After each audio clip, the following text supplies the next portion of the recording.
World T V, سب پہ نظر، اندر کی خبر۔ خبر شامل کرتے ہیں راجن پور سے۔ آپ کو بتاتے چلیں کہ کوہ سلیمان کے طویل ترین پہاڑی سلسلے پر ہونے والی مونسون کی شدید بارش کے باعث اضلاع راجن پور اور ڈیرہ غازی خان کے ندی نالوں میں طغیانی آ گئی، جبکہ سیاحتی مقام فورٹ منرو راکھی گاج روڈ کے مقام پر لینڈ سلائیڈنگ کے باعث D G Khan Quetta road براستہ فورٹ منرو ہر قسم کے ٹریفک کے لیے بند ہو چکا ہے۔ ریسکیو سمیت دیگر امدادی ٹیموں کی کارروائیاں جاری۔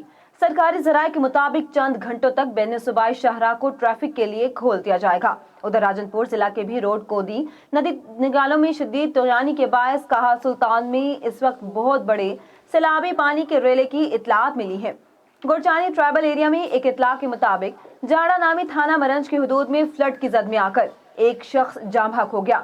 گوانسر سلیمانی کی 240 بھیڑ بکریاں بھی کہا سلطان کے سیلابی ریلے کی نظر ہو گئے۔